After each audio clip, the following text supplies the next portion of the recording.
Paz do Senhor, minhas ovelhinhas do Senhor Jesus. Quem fala aqui é Andréia Albuquerque, pastora Andréia Albuquerque, e eu tô aqui mais uma vez para falar de Deus para vocês e falar um pouco sobre a vida, amém? Como terapeuta, um pouco sobre a vida e como pastor, um pouco sobre Deus. Hoje nós vamos voltarmos à tentação de Jesus a tentação de Jesus no deserto, quando ele estava 40 dias sem comer. E então aconteceu que ali ele foi tentado. Ele foi tentado pelo mal, porque o mal já existia naquela época. O mal ele já tomava conta, o mal ele já tomava conta do mundo na época que Jesus andou na Terra, né? Imagine só se quando o mal estava lá junto com Deus, antes dele ser lançado à terra como uma bola de fogo. O Lúcifer, né? Foi jogado à terra como bola de fogo, mas seus anjos decaídos. Imagine se o Senhor Jesus já estivesse lá no trono. Se Lúcifer já teve inveja de Deus. Sem tudo que ele tinha feito, sem tudo que ele fez, Lúcifer já tinha inveja de Deus. Então, imagine se o Senhor Jesus já tivesse sentado num trono. A inveja dele ia crescer muito mais. Então, como ele foi jogado aqui na terra, antes da vinda de Jesus, e quando o Senhor Jesus veio, né? Muito antes da vinda de Jesus, por conta que Adão e Eva, eles já tinham pecado, né? Já tinham pecado contra Deus, comido a fruta, a fruta proibida, que não podia comer. E então, ali, Caim já tinha matado Abel. E ali começou uma história de destruição da humanidade, através da desobediência. Por isso que eu falo sempre, é melhor obedecer do que sacrificar. É melhor obedecer do que sacrificar. Obedece ao Espírito Santo, obedece a Deus, obedece o Senhor Jesus. Obedece às coisas divinas do bem. Porque o mal, ele está aqui na terra. Ele está para poder... Ele tentou o Senhor Jesus. Ele tentou o Senhor Jesus de todas as maneiras. Ele ofereceu para o Senhor Jesus o que já era do Senhor Jesus. Ele ofereceu. Ele ofereceu um reinado, muitas mulheres. Ele tentou o Senhor Jesus para que ele se jogasse como filho de Deus, os anjos iriam e pegavam ele. E ele falou, não tentais o Senhor teu Deus, né? Então ali o Senhor Jesus foi tentado, ele foi perseguido e tentado do nascimento até a morte. Porque quando o Senhor Jesus estava lá, nos 40 dias de jejum, se consagrando para fazer as obras de Deus, Lúcifer, ele já sabia que ali que o Senhor Jesus iria cumprir com a missão dele. Lúcifer já sabia que o Senhor Jesus ia cumprir com a missão dele. E então ele fez de tudo para atrapalhar. Ele fez de tudo para atrapalhar. Porque ele foi lançado do paraíso para o inferno, para cá. Ele foi lançado para o inferno, ele foi lançado para a terra. E ele morava no paraíso. Ele conhecia tudo lá. Ele não queria que o Senhor Jesus fosse para lá. Ele sabia que lá era algo bom. E ele queria... O que mais foi tentado aqui na terra foi o Senhor Jesus. Porque o Lúcifer não queria que o Senhor Jesus alcançasse a coroa, o reinado, a glória, a honra, o poder que ele tem hoje sobre a humanidade.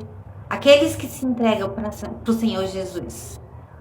Hoje nós somos tentados muito, de todas as formas.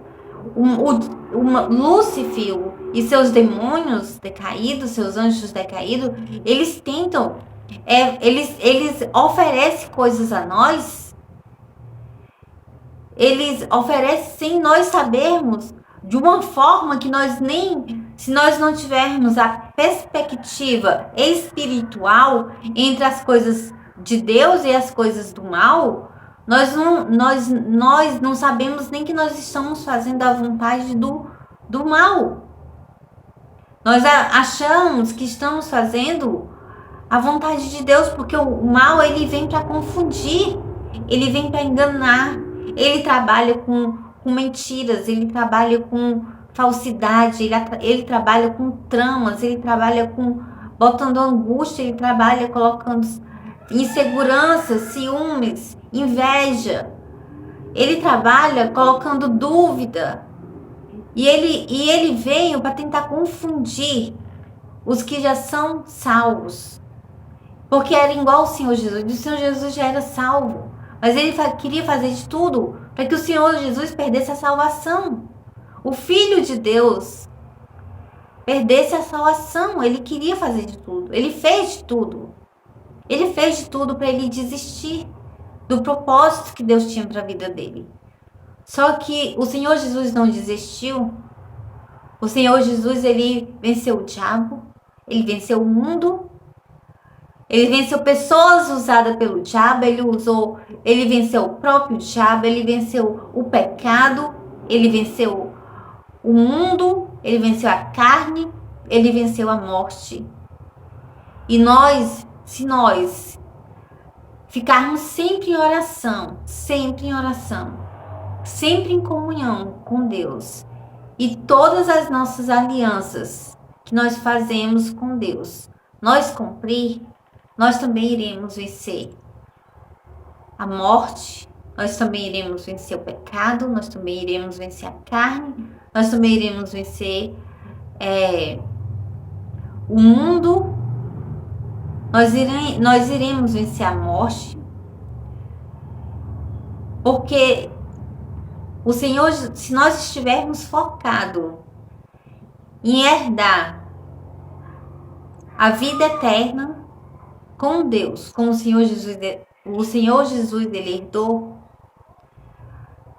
nós conseguiremos.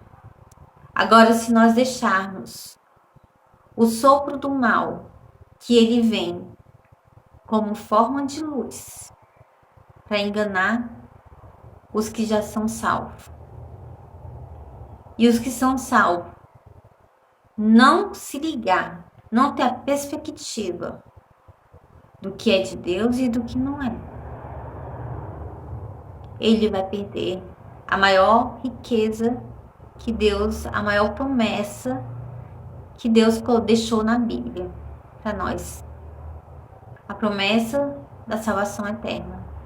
Deus, ele nos dá muitas promessas na nossa caminhada de fé, na nossa caminhada com ele. Ele nos dá muitas promessas, mas a promessa que ele deixou para todos é a promessa da salvação eterna, está escrita na Bíblia. E se nós seguirmos passo a passo, nós conseguiremos bater a meta, que é vivermos lealmente a palavra de Deus até a volta dele ou a nossa morte. Hoje em dia,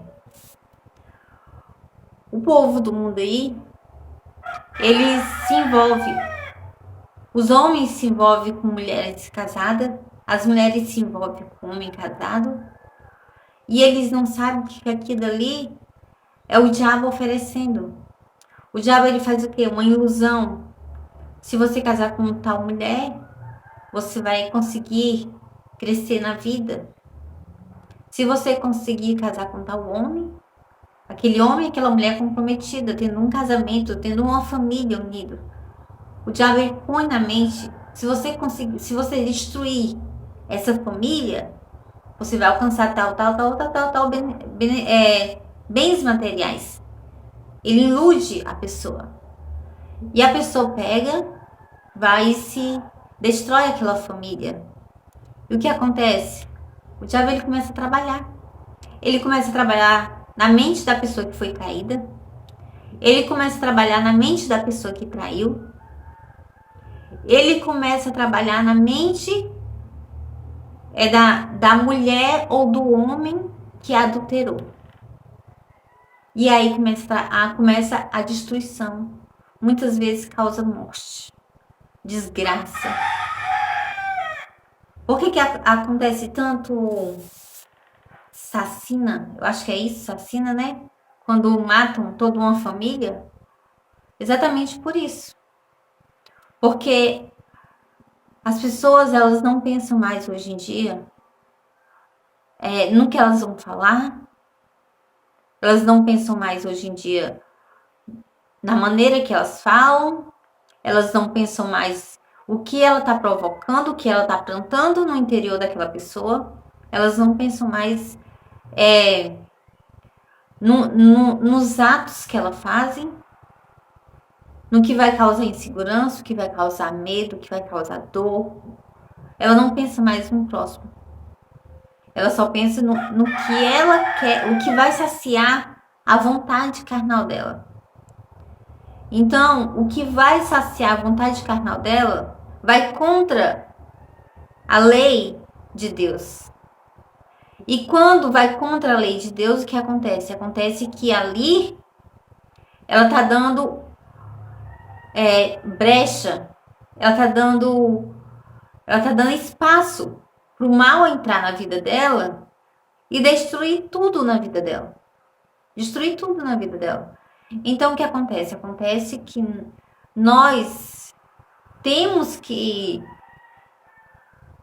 somos cristãos, que conhecemos a palavra, nós temos que, os que estão firmes, se firmar mais ainda, e os que estão com um pé no mundo, outro na luz, um pé nas trevas, outro na luz, se decide logo se quer ir para a luz ou para a treva. Porque se você está com um pé na treva e outro na luz, é a mesma coisa que você está nas trevas. Porque você está pecando mais ainda, porque você conhece a palavra e não vive a palavra. Então você está pecando muito mais dos que estão cegos no mundo, muito mais do que os que estão cegos fazendo o que o diabo quer. Você está pecando muito mais, porque você conhece a palavra. Então, o que eu falo para a pessoa que conhece a palavra, mas continua aprisionado na escravidão do pecado. O que eu digo se decida. Se você quer ir para o inferno quando morrer, ou se você quer ir para a vida eterna com Deus, como o Senhor Jesus foi. E olha que ele passou por tribulações por cima de tribulações, perseguições por cima de perseguições. Por isso que tem muitas passagens na Bíblia que o Senhor Jesus ele fala: olha, não conte para ninguém. Muitos milagres que ele fez, a filha de Jairo, muitos milagres que ele fez, ele falou: não conte para ninguém. Você está curado, você está salvo, mas não conte para ninguém. Por que ele queria tanto isso?